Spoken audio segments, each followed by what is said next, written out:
Hi guys, how's it going? Ivano here, and today I bring you my Lethality Operative PvP guide for Star Wars The Old Republic patch 7.4b. And as always, if you prefer to read, there's also a written version of this guide available on my Substack. Link to that is of course in the description below. But without further ado, let's talk about Lethality, which is of course a hybrid DPS class, meaning you have some ranged and also some melee attacks that offers some of the best area of effect damage in the game. On top of that, Lethality has access to stealth and can support its teammates with off heals. Lethality is a damage over time combat style, which revolves around spreading your corrosive dart and toxic blast to as many targets as possible and buffing them with lethal strike. Viral elements is a tactical of choice.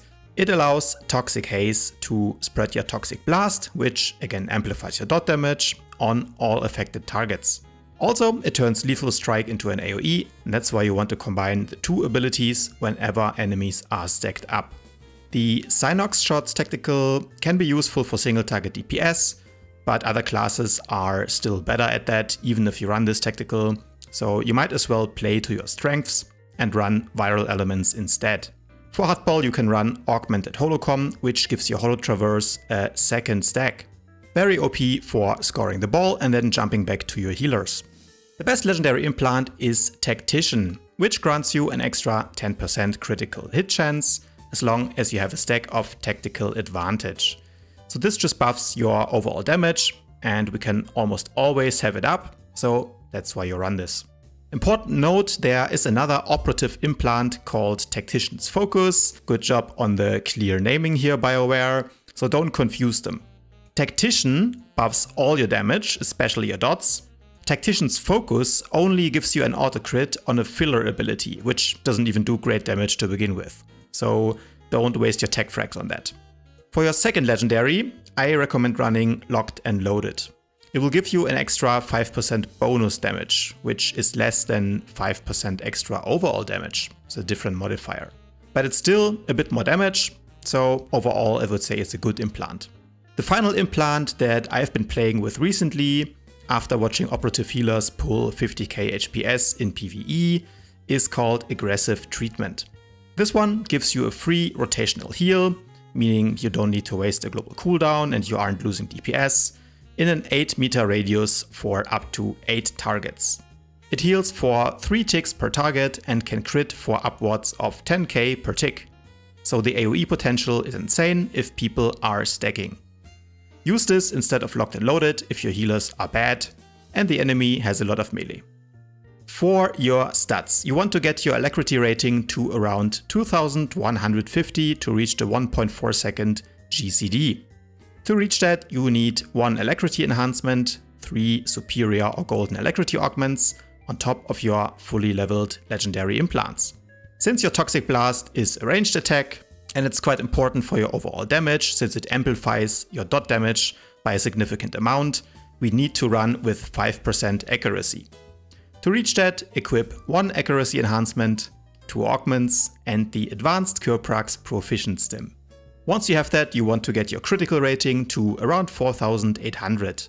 For that you need the 5 remaining enhancements, the critical earpiece, 9 critical augments, as well as the aforementioned stim. For your Warzone build, you want to pick up Corrosive Return at level 23. Now Corrosive Return has been nerfed in one of the recent patches.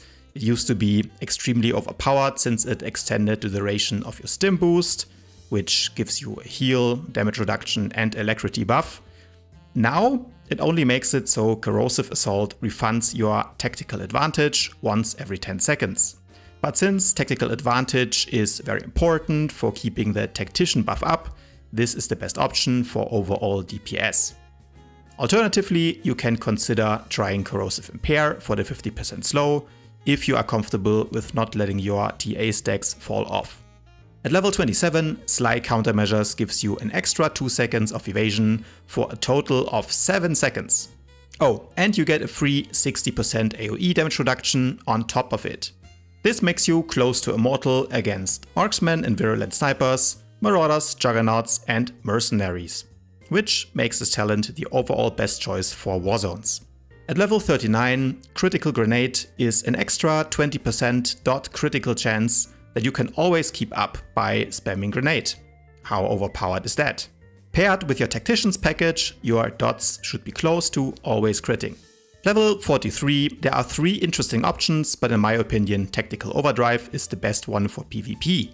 The second use of your Toxic Haste plus Lethal Strike combo, as well as Stim Boost and Shield Probe, comes in very handy and means that oftentimes you can win fights by simply outlasting the enemies by chaining together your defensive cooldowns. At 51, Chem Resistant Inlays is the best choice if you want to stay in the fight for longer. However, Advanced Cloaking can be better for defending nodes. At level 64, Med Shield can add some nice HPS since you have Shield Probe up so often, but you can also use Evasive Screen to make sure to get a clean stealth out without needing to use evasion. At level 68, you have 2 options. Do you want to be a fucking asshole who gets off on flashbanging people to the face? Or do you want to do top DPS or actually play hardball?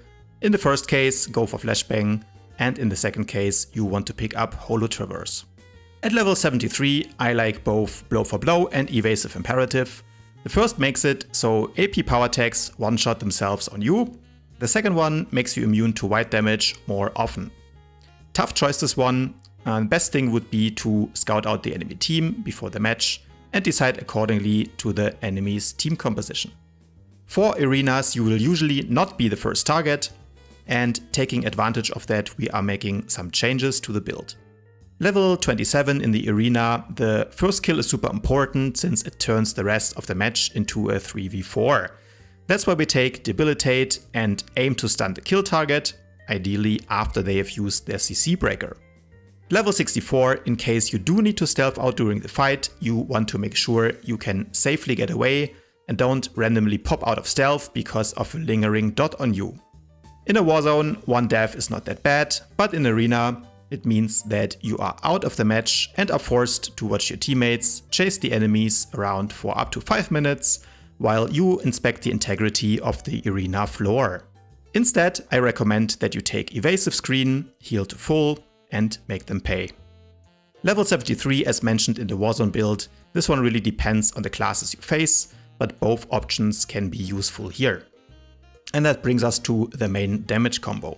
As always, a note, the combo below is how you usually want to start a fight. Of course, you cannot always follow this rotation because PvP is dynamic, people kite, they use defensives, etc, etc. So you will need to react and change your combo to counter your opponents. But in general, you want to start the fight with Corrosive Dart. Next, you walk up and put Toxic Blast on your target. Now, that target ideally stands in the middle of as many as possible of his teammates. So next you use Toxic Haze to spread Dart and Blast on all enemies within 8 meters. Follow that up with an AoE Lethal Strike, which also buffs your dot critical chance and critical damage by 30% for 6 seconds. Now we spam Corrosive Grenade on everyone and their mother, and once everyone is fully dotted up, use Corrosive Assault and Shiv as fillers and then repeat the combo. If all of the above are on cooldown and everyone already has Corrosive Grenade on them, you can throw in a Frag Grenade for some extra AoE. You should never really need to manage your resource as lethality, simply because dealing damage with dot abilities gives you energy back. Some gameplay tips. Shield Probe does not break stealth, so pop it before you open into 8 people to mitigate incoming damage. Use Noxious Knives to detect enemy stealthers that have just vanished. Tip number 3 would be that Hololocate does not trigger a global cooldown. So you can combo Hololocate into a Debilitate stun or Hololocate into Toxic Haze for the surprise 8-man dot spread. And the final tip, and this one is only for the advanced damage farmers. Lethal Strike does extra damage when used from stealth. So for max DPS, you can use your cloaking screen offensively and combine it with Lethal Strike. Easy classes to face as lethality include the advanced prototype PowerTech. Simply wait until they pop their burst on you, hit evasion, and watch them one-shot themselves on your reflect. Also, they are a decent target to spread dots off, as they will usually run into the middle of the fight. Juggernauts have Force Choke Stun, which can be annoying, but other than that they are prime targets to spread your dots. Vengeance can't really play the game against your Evasion dot clans with a baked-in 60% AoE damage reduction. So simply watch them slowly rot away as you revel in the superiority of your chosen combat style. Hard classes to face include Madness Sorcerers, because they will never stand in range for a dot spread and they can passively out-heal your DPS. Their roots can be annoying, but they should also not be able to kill you easily since you have a passive 30% dot damage reduction, because of course you do. Other operatives can be annoying to face for a similar reason. Lethality is unkillable 1v1, Concealment will just roll around and permanently cleanse your dots, and Medicine can out-heal your DPS better than the other two healers, while you don't have the burst to kill them by yourself. The best class to play with Lethality is a Pyro PT. They profit from the 7% extra internal and elemental damage debuff that you bring on Corrosive Grenade because of your level 51 passive. You, on the other hand, profit from the Pull Carbonize combo, which can set up some truly game-winning dot spreads. That's all for today, guys. Have a question, then please let me know in the comments below. And as always, if you enjoyed this video, don't forget to leave it a thumbs up, subscribe to my channel, and I'll see you guys tomorrow.